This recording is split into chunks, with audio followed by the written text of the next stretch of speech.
What is going on, everyone?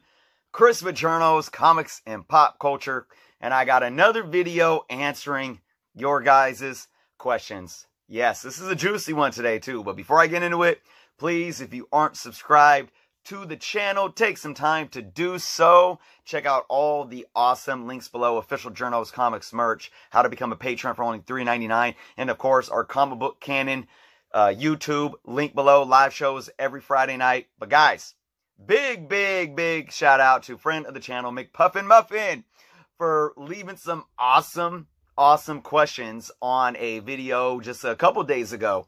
And you know me, I always try to get to everyone's comments and continue to be involved with you all. And I saw this comment and I looked at these questions and I'm like, you know what? I can't type this up. I got to do a video on it. So, McPuffin Muffin, here we go, man. These are some hefty questions, guys, and it's kind of about, it's a few questions, but they're all related, okay? So, this was on my video talking about what makes a key comic, and I talked about all the variables, how the market really dictates, you know, how they demand, if they demand or value the book, and that drives the value of the book up. But of course, that correlates with what's in the book. Is it a first appearance? Is it a number one? Etc., etc. So McPuffin Muffin left this comment answering these questions, guys, and I'm going to read them off to you. He starts by saying, I just have to ask, why don't the publishers just keep publishing these keys? Why allow them to go out of print? Couldn't they even set up a print-on-demand service if it's a question of space of stock? Further stating, that way the price wouldn't be determined by third-party sellers on the secondhand market, but instead all that money would go to the publishers. From the outside looking in, it seems like a massive oversight. What am I not seeing? Okay, McPuffin Muffin, thank you so much. Again, this question really speaks to, I think, the core of the comic book industry, what comic books are and what they are today, and why they are the way they are. And basically, let's see how to address this, because I can address this in so many ways. But I'm going to tell you right now, if the comic book industry was set up in the way that you're talking about here, with a print on demand, there wouldn't be a comic book industry. I'm gonna tell you that to start. But let's try to break this down. Let's go back to the first question that you asked. Why don't publishers just keep publishing these keys? Why allow them to go out of print? All right. The best way that I can answer that is to go back to the 90s. Let's look at the early to mid 90s again and look at what happened when the publisher said, well, we want to keep up with the demand, so why don't we just keep printing books so we can make that money, right, on the primary market. So you get books like X-Men #1, and they print, what, 8 million copies or whatever, right? You know, you start getting these print runs in the millions. And what happened? It didn't catch, or the demand didn't catch up, and ultimately the market deflated. All right, you had companies putting a lot of money in, Marvel almost going bankrupt, having to sell off the rights to their characters to movie studios just to stay afloat. And then, you know, the comic book industry, especially within print, was in disarray for a good decade plus. You know, that's the biggest element that I can point to answering why don't they keep publishing keys. It goes back to supply and demand, okay? The value of a book only goes up if the demand outweighs the supply. So even if there's a sought-after book that we consider to be a key book, you know, and they just keep printing it and printing it and printing it, even though the demand is there, there's so many out there that it's not going to drive the value up, right? So that right there eliminates what comic books are essentially at their core, a collectible, right? When you eliminate the element of collectability, all you have is another product that has a lifespan, okay? Basically, meaning, you know, you buy a comic book, You buy it off the shelf for, $3.99, obviously. This was 30 cents, but you buy a new book off the shelf for $3.99, whatever. You read it, you don't care about taking care of it, and then it has a lifespan. When you're done reading it, it sits on a bookshelf, whatever. And then maybe you donate it to your local library, or you sell it in a garage sale for $0.25, right? Just like maybe a standard book. They have a lifespan. Just like books.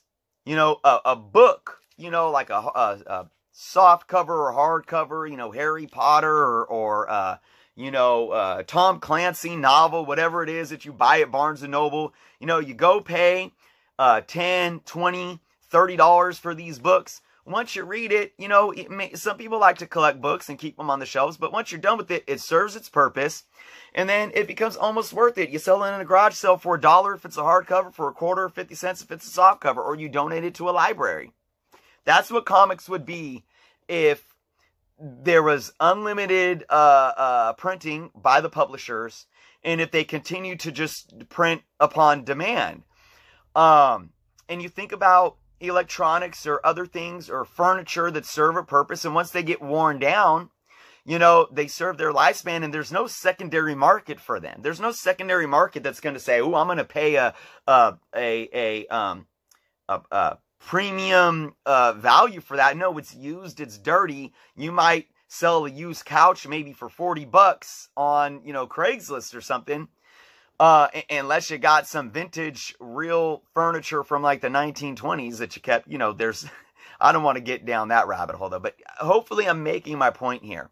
Looking back at, couldn't they even just print a demand service if it's a question of space or stock? So let's dive into that too. And let's dive into the fact that, again, if you print on demand, first off, if the publishers did a print on demand, they're going to lose money. They're going to lose money. Straight up. First off, you eliminate the collectability of the first print, right? If you did a print on demand from the publishers, they would lose money because the publishers sell to the distributors that sell to the retailers, right? The retailers get their premium price, or their discounted price. And they have to buy in bulk. So publishers sell books to the third-party distributors to quench what the retailers need. And a lot of times the retailers are estimating what they're going to sell, and they don't always sell everything. So ultimately right now, the publishers are probably selling more books than if they were going to a print on demand just to supply the specific demand that's on the market, right?